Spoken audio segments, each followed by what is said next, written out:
Well, we are just so excited here on Generation in Between to have our very first guest, a very special guest, Yay. And that is Amanda Hornberger. Yay. Hooray, hooray, clap, clap, applause. So Amanda is an actor who graduated with a BFA in musical theater from UCF, go Knights, and has performed at regional theaters around the country, most notably as a young Tammy Wynette in Stand By Your Man.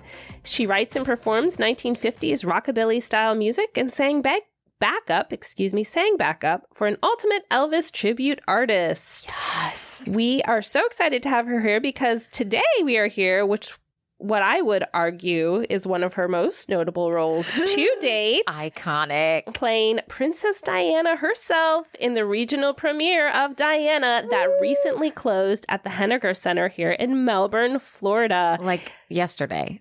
Like just a few hours ago. Yesterday, yeah. So little disclaimer, listeners, I'm here with Danny, who was in Diana as well, in the ensemble, and then Amanda, who was Diana, and they closed the show and had a little cast party last night and then agreed to meet me this morning for this interview. I love how y'all are both looking at me and laughing. We are looking at you and laughing. Okay, I'll look at Amanda and laugh too. Okay, now I feel better. Never looked cuter. So my voice is struggling because I was up way late and I'm old. Katie's voice is different because she's been a little sick. I've been a little under the weather. And Amanda's perfect. Amanda even though perfect. She was out as late as me. So... But even with feeling a little congested, I really wanted to do just this one thing, if you guys can indulge me. I love it. Okay. Welcome to the show, Diana. Yes. Diana. Dun, dun, dun. Love it. Okay, so let me just, before we get into all the awesome... Oh my gosh, Danny will guys. have her solo later. Yes, don't worry. Don't worry. It'll usually come out. something. Amanda also is one of our OG listeners too. I guess we should point that out as Right? well. I am a big fan. She is a fan. Yes. So she does listen to the podcast. So it's not just like we're like, come on in. And she was like, what's going on? She knew exactly. Oh, I know. I've been shouted out twice. She has. Yes. That's facts. So if you've heard the Amanda shout out, and I think we've only had one Amanda shout out, not like the Jennifers. No, because there's so many Jennifers. There's a lot of them. Which, by the way, we did give Karen a shout out. So I guarantee when she hears this, she's going to be like, Katie and Danny, I need to be your next guest. Oh, yes. Karen, please come to the show. I'd be happy to have Karen. That'd be fun. That'd be really fun. Chaos. And she can bring her little pup, Milo. Oh. You would love it. Oh, okay. Maybe not. I can just hold Milo for the whole interview and pet his beautifulness because I love him. Yes. So, okay. So you're both in the show. So I went and saw the show twice. I was supposed to go a third time, but was feeling sick this weekend. Unfortunately, didn't get to go. But then my daughter took my ticket and it was the first time she'd seen it. She really enjoyed it. So it worked out. I loved this show. So for those of you that didn't see it, it's a lot of really energized music, kind of some rock music in there, very modern musical feel for sure, a high energy dancing ensemble. Right? So it's not just like dance numbers. It's like every group number is a dance number. Preach out to that. Yes. And Danny knows. And it's not a huge ensemble. So you've got ensemble playing several characters throughout, which I loved, which Danny did very well. You had lots of lines. You had different accents going on. I know. That was wild. It was so much fun. It was really fun. We had a dialect coach. Danny. Come on, give us some whales. Let's go home. Oh, that's good today. That was rasp. good. Yeah, there we go. That rasp is good for the whales. That really made me feel like you were like you're in of in the Wales. people. Yeah. Really, really good. See, it really is fun to be on our podcast. I love it. It is fun. We're I'm just as much fun in person as we are to We listen are. to. It's true, you guys. And then Amanda was one character, but so how many costume changes did you have? Yes. Okay. So I know how many costumes I had. But not changes. Yeah. So there was 23 costumes. Okay. But I did change. Repurposed. Yeah. Like there was some layering going on. There was some, well, we use this for this, but we'll put it back on for this. So I actually didn't count how many changes there were. Okay. On Broadway, she had like 34. Yeah. Wow. And I think they cut a few for me because we were on the struggle bus a little, but we figured it out. Yes. I mean, that's the thing. There's not any long period of time when you weren't on stage. No. There's barely any. Yeah. Yeah, She was like, there the whole show. This weekend, there was something that happened with my mic. It got pulled up a little bit and was scratching on my mic tape. Mm-hmm. And the techs tried 3 times to fix it because I was like, I don't have time. I gotta go. I gotta get back out there. Yeah. Oh my gosh, yeah. And just the like vocal endurance that would take really for the whole show, because again, it's this pretty small cast for how much singing there is. Yeah. But like for you personally, like how, just as a vocalist, I'm just curious, how do you keep your voice healthy during the run of a show like that? Well, I think I'm really lucky in that I had a really excellent voice teacher. So I started off when I was younger taking from a classical voice teacher, Mm-hmm. and she was kind of the opinion that you can't belt healthily, which Mhm. I don't agree with. Oh. So I ended up actually getting another voice teacher when I wanted to go to school for musical theater, who specialized in that musical theater belt. Nice. Shout out to Mrs. Abram. She's Hey, Miss fantastic. I was about to say, who is this? She's fantastic. I shall write her down. Her name's Jo Abram. Okay. And I just feel like when I learned to belt as a young teenager, I learned how to place things in a way that doesn't do damage to my voice. Nice. So I feel like that's 90% of the work is not doing Yes. things with your voice that hurts it. Yes. Yes. I also like, I don't really drink. I don't smoke. I don't like, I've been drinking a lot of water this whole time and really making sure I get enough sleep.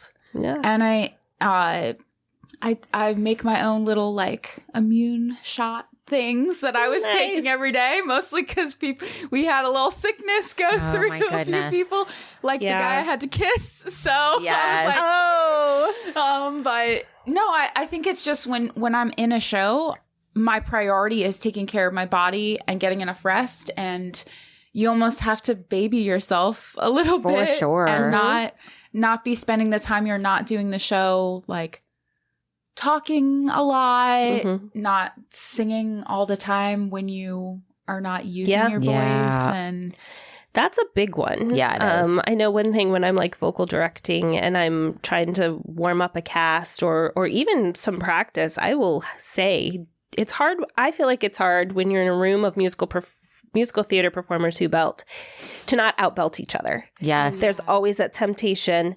And what I really try to do and encourage my students and cast to do is to not give in to that, because you don't need the belt for like a warm up, Right. necessarily. You might need to practice it, like if you're about to go on stage.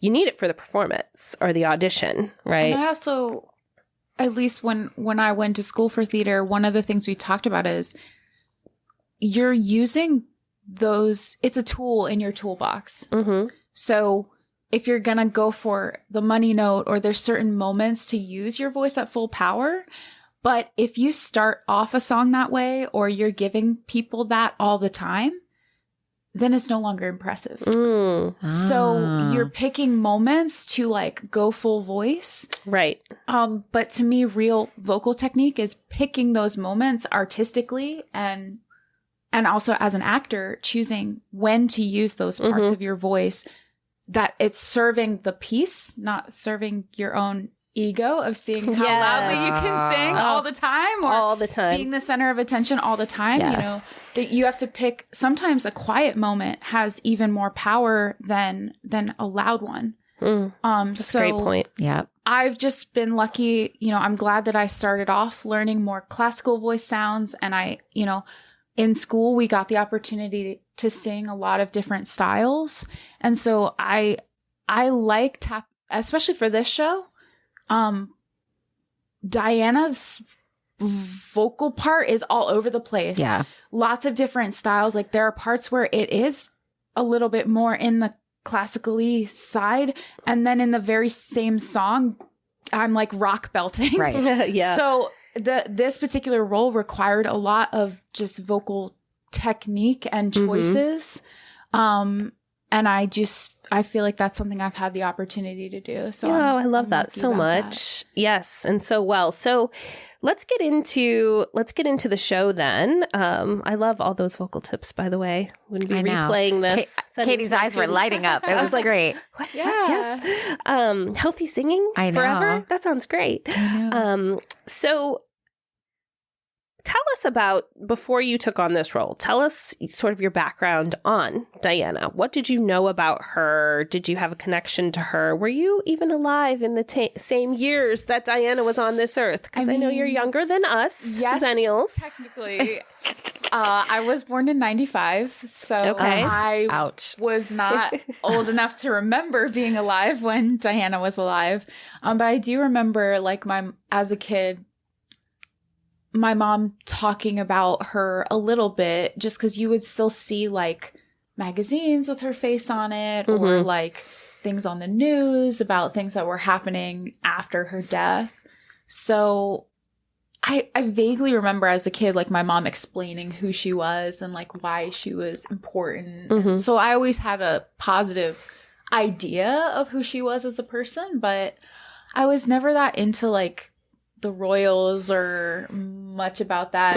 You know, you kind of can't escape knowing who they are. Right. But I don't feel like I really had much of a connection beyond she seemed like a cool person. Yeah, that's fair. So obviously, what sort of background work did you do aside from reading the script and, you know, maybe like watching the Netflix special, right? Yeah. That is this. What sort of background work did you end up doing to be able to prepare yourself for the role of Diana? Well, I was pretty determined to not see too many other people playing her. I wanted to watch her specifically giving speeches, her talking about her own life. But especially since I was going to be playing her, Right. I didn't really want to listen to what a lot of other people, even who knew her, were like said about her. Okay. I wanted to go right to her and how she viewed herself, because I feel like that's a better reference as an actor. Now I'll probably go back and Right. watch Now like you can. Crown or things Of like that. But course. I was like, I want to make my own decision about who I think this person is. That's smart. And I have it right here. The Diana, I have the 25th anniversary edition of the book that Andrew Morton wrote. So he did make some edits. Yeah, I have the post same her one. death. Yeah. So what I love about this version is it actually has all the original transcripts Yes. of her she Recordings. recorded into a tape recorder all the answers to his questions he gave her. And so I read her own words and then what he did with her words. Okay. And that was my starting point as research.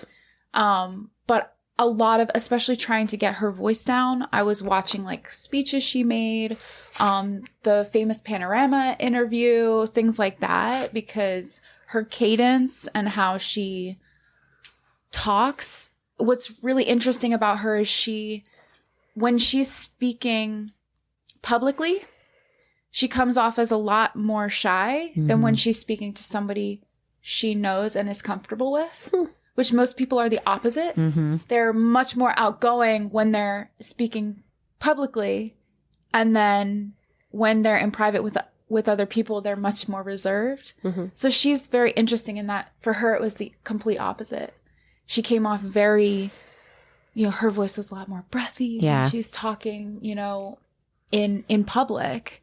And she actually had to train herself she took speech therapy and stuff like that in order to make public speeches and not appear as shy and have more confidence. So so I did a lot of that. I'm really into history. So when I go into a topic, I kind of go all in. But this book was a great starting point for sure. I love that. agree. That book. Have you read that book, Katie? I haven't. I need to. I listened to it. Yes. I listened to the audio, and he, I don't remember if he read all of it. I think he read the intro to the Andrew anniversary. Morton did? Okay. Yeah, and then somebody else reads the whole thing. But I am opposite than you because I grew up knowing all about her. So she died in 1997. So Katie and I were teenagers. I was 17. My mom was devastated. Like, I knew Diana. I knew all the things about her and the royal family because of my mom, right? But reading that, was like, oh, I didn't know what I thought I knew. Like, because it's her own words. And an interesting fact about that book, for y'all that don't know, Amanda and I know, nobody knew who gave him that she was the direct source for the recordings that he used for that book. Nobody knew until after she died. He didn't tell anyone. So it was anonymous. So people figured, did some people think it was her or just someone very close to the family? And I can remember that because I remember my mom like rushing to buy the book, and it was just like a big like, did she give it? She must have gave it, or it must have been a friend. Like, so it was definitely questionable. They asked her all the time about it. And some of her close friends did give quotes for it as well. Like he did talk to other people too, but they were kind of going for the plausible deniability route. But there are things in there only she could have possibly told him. Yeah. And she didn't, which was why the royal family was pissed. Because she told the truth about them and how they treated her. Sorry, not sorry. I mean, seriously. Yeah.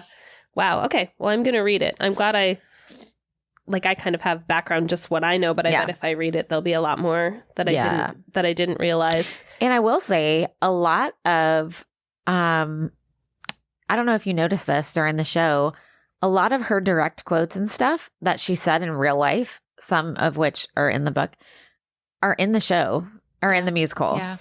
And a lot of things that Charles said, like whatever love means anyway, he really said that on an interview. Oh, it's so awkward. It's so awkward and horrible. So cringe. Their faces when he says that have you watched? I'm sure you watched it. It's the engagement interview. Yeah. It's so cringy. It's so bad. So she's like sitting by him? She is standing right next to him. And the question is, so you two are really in love or something like that? And he goes, well, depends on your interpretation of love. Whatever love means. Anyway. Ooh. And she's just standing there like she's like 19 or something. Yeah. And just looks deer in headlights. Like she looks like, what is happening? I know. Right Oh, jerk. Oh my gosh. I don't care. Oh my gosh. Sorry if y'all like Prince Charles or King Charles. Sorry, excuse me. Yeah, watch out. They can't do nothing to me. He's coming for you. No, I'm just kidding. I don't know. Can they? Oops. Maybe we need to edit that out. No. He's they have busy zero right now. power. And he's also not well enough. He's not well enough. Busy right now. Oh, true facts. Okay. Well, based on then the research that you did and reading the book, and just probably people you've spoken to since taking on this role and people talking to you about it, what do you think are some things people get wrong about Diana? And I'd love to hear from you too, Danny, after that, since you said you had to revisit your own thoughts on maybe things that you thought weren't actually the true case. Yeah. But what do you think, Amanda? I feel like I have a few things on like kind of opposing ends of the spectrum. So I'll start with, people think that she was a saint. She was not. She was a hot mess express. As most humans which are. is why we love her, though. Like, because she's relatable. That makes her better. Like, that makes her more relatable, more amazing for the fact that just like the rest of us, she was messy.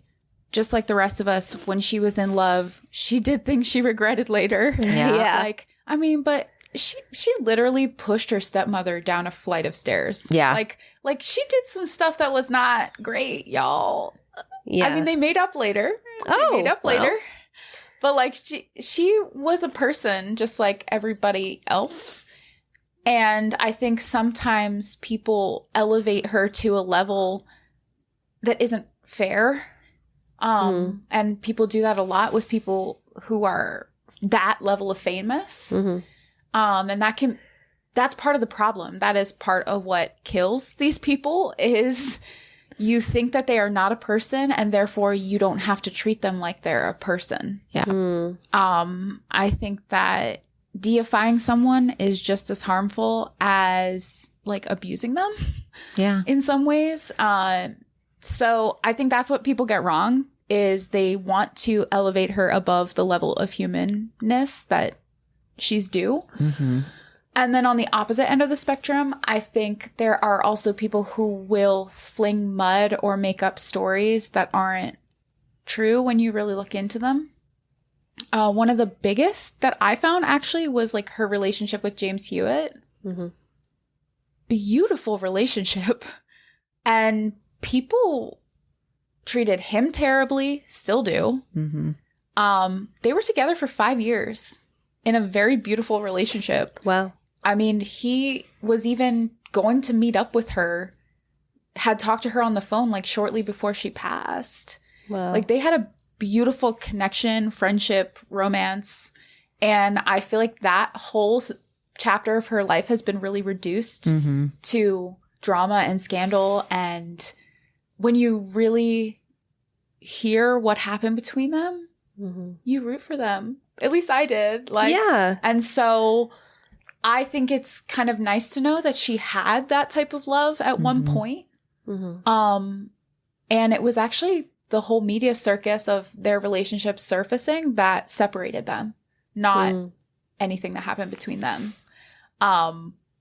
Yeah. And, you know, everybody still wants to make drama about James Hewitt being Harry's dad and all this stuff. Harry was already born, everybody. He was already born. James Hewitt was teaching writing lessons to Diana. Both kids. And was part of the kids' lives from day one. So it's not a thing. Already born. Please leave Prince Harry alone. They didn't know each other before he was born, guys. Yes. And that's probably something easily proven, but just nobody, like, you know. Well, not that we need to prove it, but Prince I'm just Harry saying. and James Hewitt have repeatedly gone on the record saying, why is this still a thing? And how dumb. It's just because they both have red hair. Like, what? Like, yeah. I mean, you can have red hair. Like, we have a kid who has red hair. Nobody in our family has red hair. But guess what? He's my husband. It's called recessive genes. Yes, right. Exactly. Exactly. It does happen here and there. Yeah. So that's my answer for that I really one. thought those were very, very thoughtful. I know we've talked on this podcast before in general about the abuse of fame and elevating, kind of, you said, elevating people to this level where they're not human anymore and the danger of that. Yeah. Because it's, like you said, it's not fair and it's setting a standard no one should have to live up to. And then it also makes them, you know, more in danger, I feel like, of being attacked or chased, or in Diana's case, needing this $1 million picture or whatever it may be, just because they've been elevated to that level. So I really appreciate that you said that. And also that she had flaws. Oh, and yeah. That's fine. It's fine to admire people and be sad for people who've had a tragic ending who were people. Yeah. They don't have to be perfect for you to feel that way. She did do a lot of wonderful good really did. in the world. Definitely. And I think it's important to know that you don't have to be some special, incredible, like elevated being for the world to be so much better because you're in it. Yes. That's the beauty of her story, is she wasn't anybody special. Yeah. But she made her life special. Right. Because of who she was and what she chose to do with her time. Mm-hmm. We can all do that. Oh, yeah. I wish that the line at the very end of the show in the Netflix version made it into the version we had to perform, because it was my absolute favorite line of the whole show. And the line is, they say, the people who will change the world are not the ones you think will change the world. And I loved it because also Charles was the one who sang it. Do you remember that? You've watched the Netflix. Yeah. Charles was the one who sang it because he's king of England. Well, he was prince at the time, but so obviously you think all these big giant people are going to be world changers when it's like what you said. It's the people who are doing the things in their daily life that really change the collective world as we know it. You know what I mean? Yeah. Yeah. Yeah. And I mean, she chose to use the power she came upon in a way that was meaningful. And there is a line in the show where she talks about that, like, what's the point in having power if we don't use it to help people? Correct. Yes. And I feel like she set a standard. Like, we now expect celebrities to show up for charities, to do good in the world, to use their wealth in a positive way. That was not an expectation prior to Princess Diana. Yeah. Yep. I hadn't thought about that. That is true. That. That's a good point. That is her legacy. That's what she has left for, like, from now on. There's a before and after. Yeah. And there's a public expectation that if you have that level of power, you will be doing something good with it. Yeah. And that was an example she set. Absolutely. Absolutely. Okay. So a little bit of a twist here. Ooh. Hold on to your butts, listeners. Hold on to your butts. Love it. All right. I wrote this question. Are you, Amanda, the actor, personally sympathetic to Charles and Camilla and their love? Dun, dun, dun. What's going to happen? Oh, gosh. This is a rough one. Okay. Can I say yes and no? Of course. You can say whatever you want. Say whatever you want. What I am sympathetic to is I think if they had had their own decision, they would have just been together. Yeah. I think if there wasn't this weird virginity expectation. I know. It's so weird, right? Bizarre. So gross. So like the whole at least from what I know, the whole thing about him not being able to be with Camilla is that she wasn't a virgin. I thought she was already married. No. Yeah. Okay, so she wasn't married we talked yet. about this. Oh yeah, we did. You're right. Okay. I'm wrong. You're right. Correct. So basically the palace orchestrated Camilla getting married to Andrew Parker Bowles because he used to date Princess Anne? Yeah, and Camilla was dating Charles. Yes. And like the queen didn't like those pairings for some reason. Again, the only reason I can think of is Camilla wasn't a virgin or something, so she wasn't a good candidate for princess. I don't know. But basically it was this whole orchestration to get Andrew and Camilla together so that they couldn't be with Princess Anne and Prince Charles. Okay. Which is weird. I mean, the royal family has the weirdest stipulation. Like, because you caused this whole thing that ruined this young woman's life. I know. Like, you stole her youth from her because it ruined their lives, and then they just end up together anyway. Correct. Like, come on, y'all. We could have skipped 20, 30 years, whatever. Again, yeah. Hindsight's 2020. I know. Whatever. Mm-hmm. But on that level, I empathize because, like, if they're still together today, they obviously had something important together. Yeah. And it's sad that that just wasn't allowed to be so that everyone else didn't have to suffer. Yes. However. However. I still feel like the decisions that were made by them that they did have power over,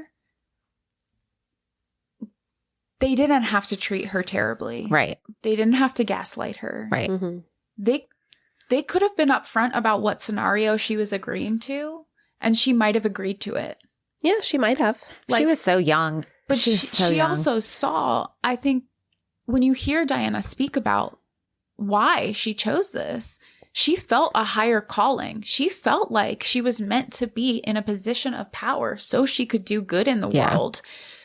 She might have agreed to that scenario. Mm-hmm. The problem with that is, though, then he would have had to agree to her terms as well. Right. She would have had to be allowed to also have her own relationships and her own life. Yeah. And I don't know that he was willing to do that. I think he would have rather had his cake and ate it too. Yeah. If that makes sense. No, it does. She wasn't given the choice. And this is also the 80s. Yeah. So yeah. It's easy to look back at it from a modern lens. Yeah. Like, these are not conversations that were being had in the 80s. Right. Like, what are the terms of our relationship? Like, well, and also it's the royal family. That's consent talk that they didn't have in the 80s. Yeah. Right. Totally. Yeah. No one did, let alone. And it's the royal family. You have all these expectations. All these antiquated ways that they still operate under. And do you know what's funny? Now my history brains. I love that. History brain. So antiquated is actually not true. Most of the royal family traditions come from Queen Victoria, who was not that long ago, y'all. That's like 200 years. Facts. So all this stuff that they do, that they're like, this is royal tradition. It's not. It is, but Queen Victoria decided on it 200 years ago because she was super eccentric and decided this is how she wanted to do things. Like, you can change this at any time, y'all. I love that. I didn't know that. Yeah. I didn't either. Yeah. So, but I mean, 200 years is pretty antiquated, Amanda. I guess but not it's if not you're me. Who's but it's like, not. I know inside. it. But I know what you're. But I know what you mean. I know what you mean. It's not from the dawn of time, right? It's not like always. When you think about the royal family going back to the 14, 15, 1100, however long. Like, this is a new concept. These are new traditions. Yeah. They're traditions, but like, you can reevaluate that whenever you choose. Right.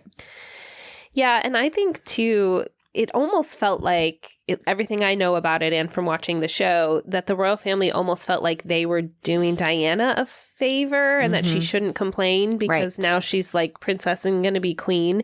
And so she shouldn't have any sort of agency. Yeah. Because she was being given this thing. And obviously that is totally messed up. But I feel like maybe part of the reason they didn't have the conversations and all of that is because that's maybe genuinely how they felt she should feel. I don't know. I think that they just were very disconnected from any type of experience that any regular person was having.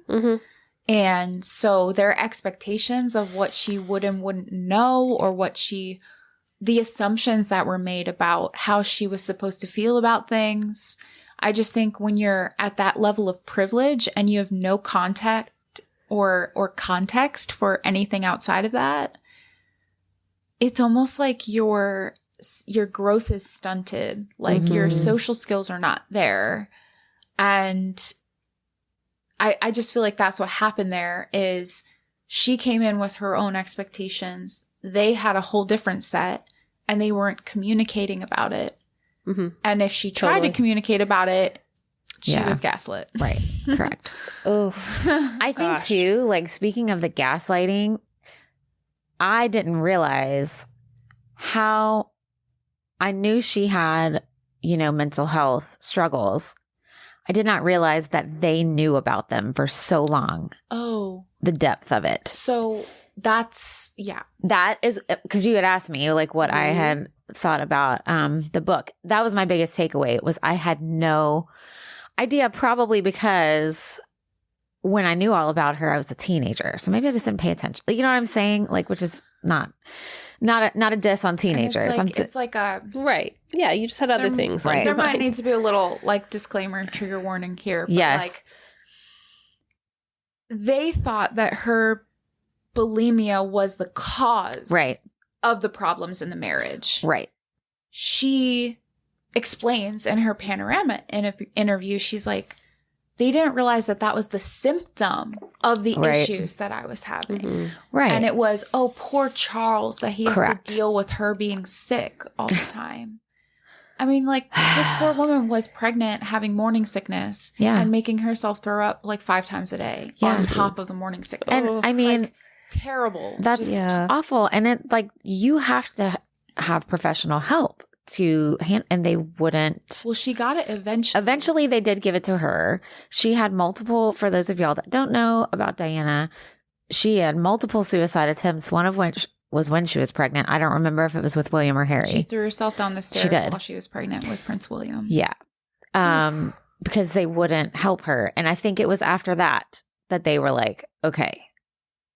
But it was the royal family. When you say they, let's be clear. Yeah. The Queen, because Charles decided to not cancel his riding plans for that afternoon. Correct. Because she was being overdramatic. Yeah.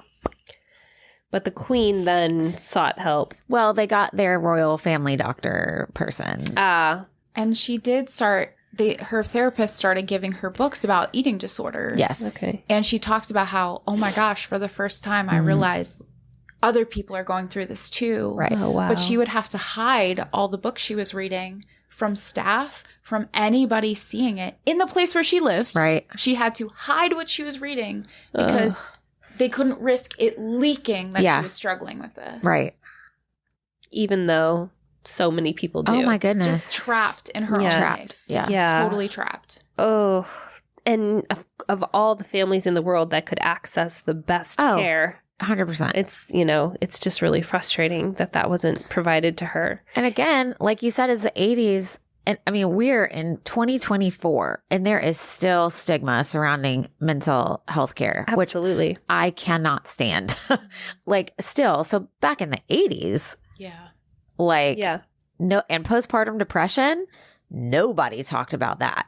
Yeah. And she had it extremely bad with both kids. And I have lived through that. I had it with both my kids. And my first kid was born in 2006, and even people didn't talk about it a lot then. And if they did, it was very like, oh no, like, what's the right word I'm looking for? Not hush hush, but it was kind of like behind closed doors. Yeah. Like you can talk about it, but not publicly kind of thing. It was just, and I remember Brooke Shields. I don't know if you remember this. I remember this. She came out with a book on it, and Yes. that literally made me feel so seen. So I get it. Like when she was like reading a book, because when you do struggle with mental health issues, anybody out there, you do feel like you're the only one. Mm-hmm. You know? Yeah. And I can't imagine how awful that was for them to be like, oh, we know you need help, but like hide it. And then she's like, oh, good, I'm seen, but not really, because I can't Yeah. fully be.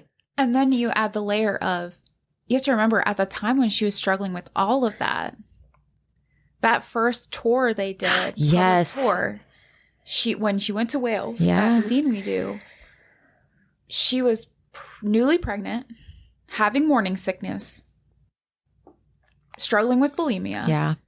and expected daily with no nutrients in her body Yeah. to go out and meet all of these strangers and perform perfectly every time. And you know, she had overwhelmingly positive reviews on that tour. And you think about that and you're like, why should anyone ask a person to do that? Right. Number one. But number two, like that's also a testament to her own strength and power. Correct. Yeah. Is she did that. Mm-hmm. Despite all those things. Yeah. Yeah. That, what a nightmare. What a nightmare. Right? I know. Wow. Well, so kind of to that point, So that was a long answer. That's a to long your answer to question. Charles and Camilla. I know. But no, it kind of feeds into another question I have, which sort of brings us to modern times. And that question is your thoughts on Harry, Prince Harry, Meghan Markle, how they've removed themselves from the royal family. And, you know, there's all sorts of stories behind that. But basically, right, them doing that because they wanted to protect their own family unit and not be part of all the shenanigans, right, of the royal family. So I often think of that sort of in comparison to Princess Di, right? Like Harry and Meghan both saying, like, we don't want to be that. And then now there's even more. Now there's this stuff with Kate Middleton and a lot of questions about what's going on with her health and what we know and what we don't know and what's being hidden from the public. So the question is, what are your thoughts on Harry and Meghan removing themselves from the royal family? And do you think what happened to his mother has anything to do with Harry's choice in that matter? Well, I've listened to a few interviews with Harry, and at some point I would like to read his book because I'm curious. So good. Yeah. He reads it. Oh, cool. Yeah, I would like to read it. I didn't get a chance to before this process, but I mean, I can see why, if that's your history and if what happened to your mother happened that way, I'm not surprised that would be their decision. Mm-hmm. Yeah. I think it's important. I'm not British, so there's only so much I can kind of talk about, I think. But right. From the outside, it does kind of seem like, what purpose is this serving anyone anymore? If everybody within this system is completely miserable, like, what are you doing this for? To hold on to family heirlooms that are really expensive and to hold onto a lot of money that you didn't earn. Yeah. And I mean, I think if I was born into the royal family, I would be asking those questions too. And I think it's a good thing that they are. Yeah. Mm-hmm. I also know I heard some things about, like, you know, kind of in retaliation, the palace is saying, like, we're not going to give you any protection or anything like that. And you're thinking, well, you don't get to stop being Harry. I know. Like Prince Harry. You don't cease to exist. You don't Correct. stop being seen and looked at and everything you do being watched just because you decide you don't feel like it anymore. Right. Right. So I think there's both sides of that. Is they were born into it and that doesn't magically go away. Right. But I also think trying to take a new tack on it, I'm in support of that. Yeah. Yeah. I'd say I agree. What do you think? I agree too. Yeah. I mean, I think, you know, in his book, he does talk a little bit about after she died.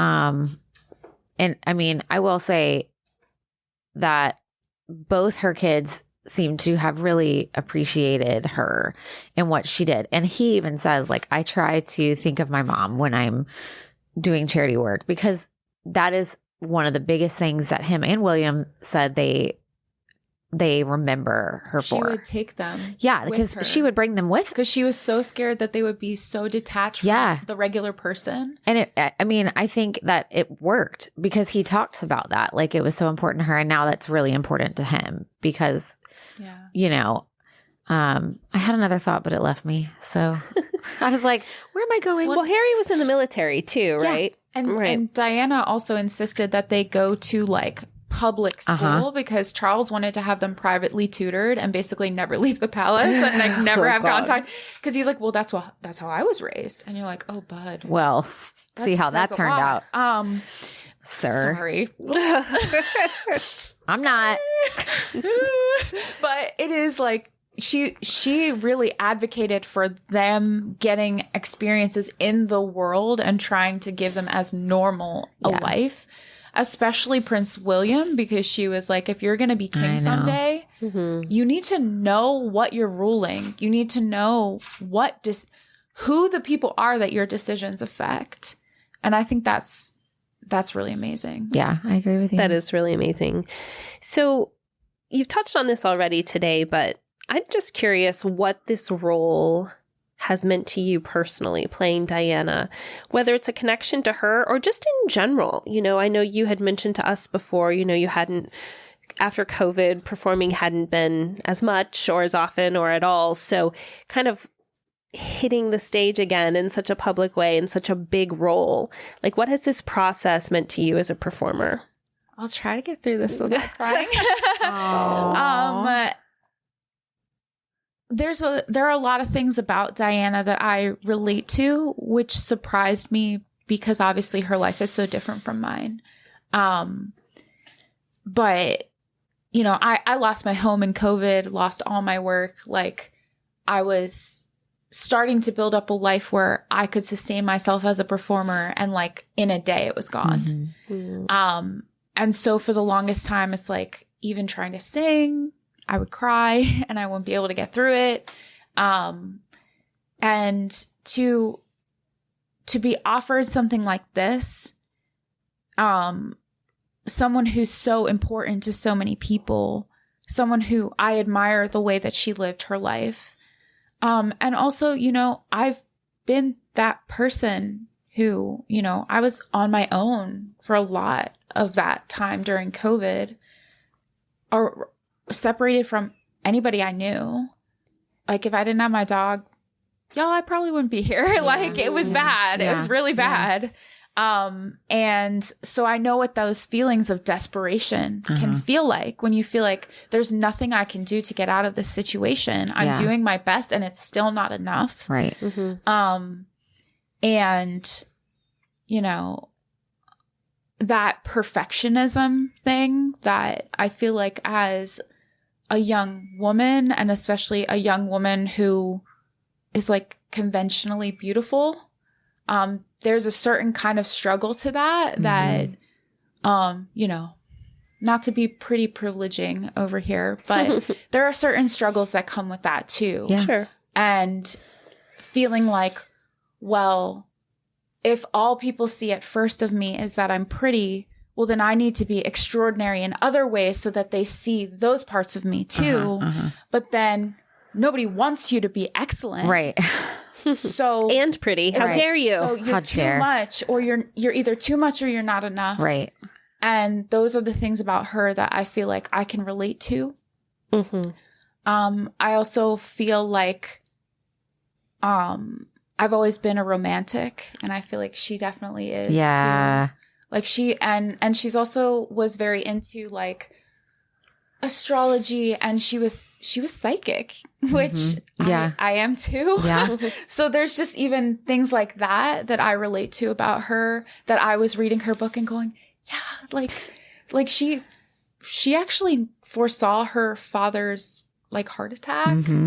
Wow. Like, she was like something's going to happen to my dad. And then she got the phone call and he was in the hospital. Like, things like that happened to me a lot. And it's been really cool because I feel it's like a soul sister, you know? Aww. And like, it felt really special to get to try to tell her story in a way that was, I hope, authentic and meaningful and sensitive. Mm-hmm. And I also was just, it's been really wonderful to be in a group of people that have just embraced me wholeheartedly. Because you come into that and you think, okay, I'm playing Diana in Diana the Musical. How many of the other girls in this show wanted to play this part? Oh. How many of these people are like everybody's eyes are on me, needing me to be like deliver. And it actually turned out being the opposite, that I felt like everybody else was just like holding me on their shoulders. Oh, I love that. Oh no, now I'm gonna cry. You know, even as an audience member, I felt that. Like, I felt the really camaraderie of the cast on stage, you know, that you all had each other's backs, that you were all in it to win it. Nobody was trying to outdo anybody else. Everyone was perfectly playing whatever part they were supposed to be in that scene, you know? Yeah. And so I think even as an audience member, I felt that. So I can imagine how that must have felt to be part of the cast. Yeah, and especially like scenes with Scotty, who played Prince Charles, like we're good friends in real life now. And so him being mean to me on stage, like, we could really go there because we had that rapport off stage. Yeah. Same thing with me and Kyle, who played James Hewitt. Yeah. Like, I felt like we had really good chemistry on stage. And it was important to me. To be honest, those scenes were like some of the most important to me. Because it was the only time in the show, really, where she was fully happy, fully seen, fully loved. And when I read James Hewitt's book, it kind of like confirmed, like there was real love there and real care. And like, I wanted people to see that too, because I feel like their relationship, like I said, has been so misconstrued. Yeah. And you want that for her. Like, you want someone to see her and be there for her and to support her, because she's the type of person who would do that the other way around. Yes. And she did. I mean, when he fought on the front lines of the Gulf War, she sent him like hundreds of letters.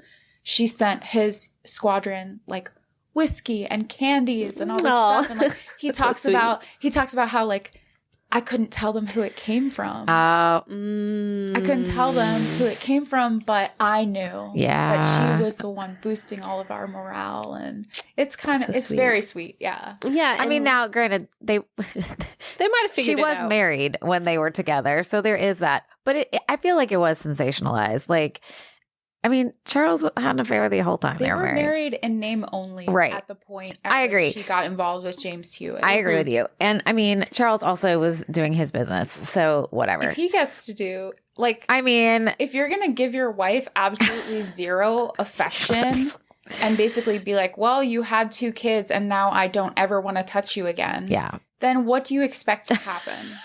Yeah. Sorry. Dang. Okay. Look, the 2 married ladies in here are like, wait a second. No, I'm just kidding. No, but you're right. I mean, you know, a marriage and a relationship has to be 50-50 and everything, or it doesn't work. And if you have one partner that's giving the all, another one's just like, you're setting yourself up for a disaster. It's not sustainable. No, it's not. Not at all. You're setting yourself up for a situation. And it's like, if she wasn't the Princess of Wales, correct, anybody they would have been divorced. Advocating for this relationship, right? No, and they would have split.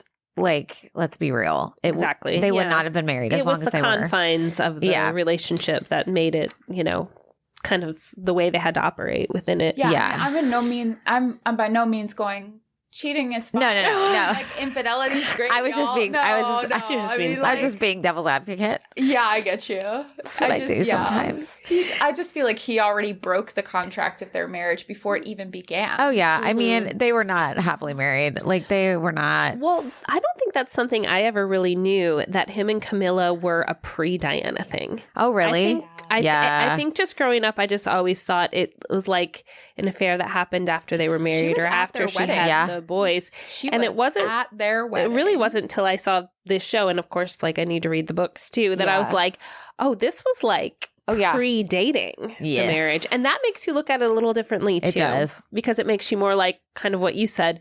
Well, if they could have just like done their thing, girl into being a pawn in your chess game, but you didn't bank on her being intelligent. Right. Boop. Oops, they were wrong about that. Well, I do have Sorry, I love it. I do have to say though, like random side note about the show, as serious as we have talked about it, please know that it is so campy AF. Yes. Like it is so campy, and I feel like if people, I mean, now granted, there are plenty of serious scenes and heart-tugging scenes and songs, but it's campy and it is over the top. And I feel like audiences, like it's a very niche show. Yeah. And if you don't know that it's going to be campy and you think you're going to see some serious, y'all just, you're not. So, I mean, watch it on Netflix because I don't want to spoil anything. Yeah. Prepare for swear words and tight pants. Correct. Yes. Rock music. It's great. Exactly. I mean, it is campy AF, which is why I loved it so much. That's my favorite kind of show to do. Yes. I love it. And I loved particularly the way the Henniger did it, where it just kept moving. Yeah. There was like no moment that dragged out. Like the scene, like one scene was going into the next scene. And I mean, there were maybe a few moments that like hung on a little bit for effect, but then they really worked because there were so few of those. Yeah. And there was never a time when you were like looking at your program, like when's intermission or whatever. Like I was just like in it to win it. Like the scrim went down for intermission. I was like, huh? Like, oh, okay. Like I was not keeping track of any time and know what was going on. I was just totally in it. It was so fun. That's awesome. You guys really did a good job doing that. Okay. So we kind of touched on this too, but we have our final question on here that we think Danny wrote. Oh my God, I'm sorry. I don't. But we're not sure. I wrote it. I don't know who else wanted. Would you like to Sure. read it? Well, Katie has this Google Doc and she wrote all the questions and I did go in here. I must, but I don't remember writing this. And I did not write this last night, so we don't think, because that would explain why I don't remember it. But okay, are you ready, Amanda? Yeah, I'm ready. So, why do you think Diana will always be remembered as the people's princess? So the media gave her that tagline, or not tagline, title, and I think it's very fitting. But there's a 2-part question. So, also, why do you think that was so needed during the time she was alive, to have a people's princess? So 2-parter. Sorry. That's a good question. I think that she holds that title and always will, because I do think she was the first royal to genuinely try to relate to the everyday person. Yeah. Some of that comes from the fact that, yes, she came from nobility, but she wasn't necessarily raised like a lot of nobles at the time. Like her parents were divorced and that was a big taboo. Yeah. Her mom ended up living in a flat in London. So she had some more everyday contact than what I think a lot of people in the nobility at that time had. Yeah. But yeah, I think she was the first one to really see the importance of that and make an effort in that way.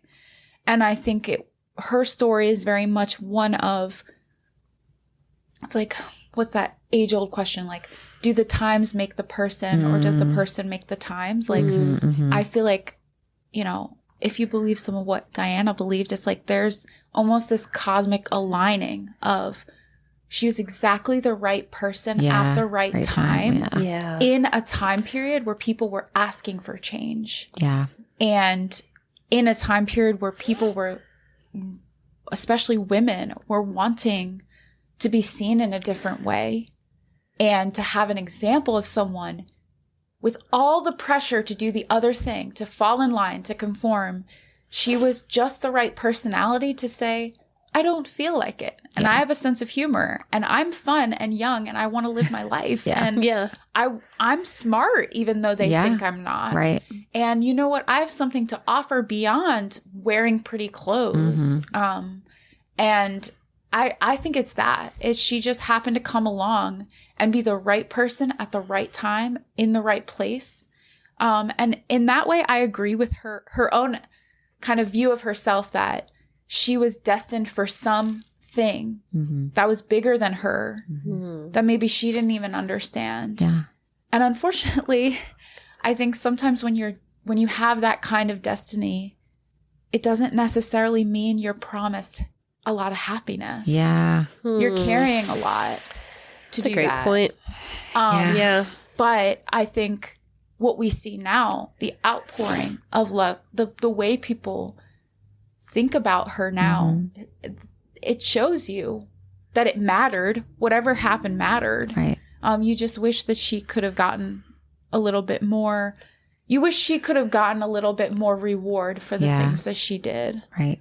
Yes. I think that's right. The legacy of her, and even just the amount of money and spotlight she even put on causes. As you mentioned earlier, it sort of set an expectation for other people in power that exists today and continues to sort of the snowball effect of that, right? And then also the actual work, like the amount of money that went to HIV research or, hungry children, landmines, whatever. Those actual things that the money she raised went to, those tangible things, and how each of those things impacts however many lives, and she was able to use it for that. I just think I wish she could have had more years on this earth to do more of that. I think we all do. Yeah. And especially since she had so little time outside the confines of that royal family. Not even 2 years. She and Charles got divorced in 96. Yeah. And it was like almost a year to the date that she died. That's right. Oh my goodness. I know. I didn't realize that.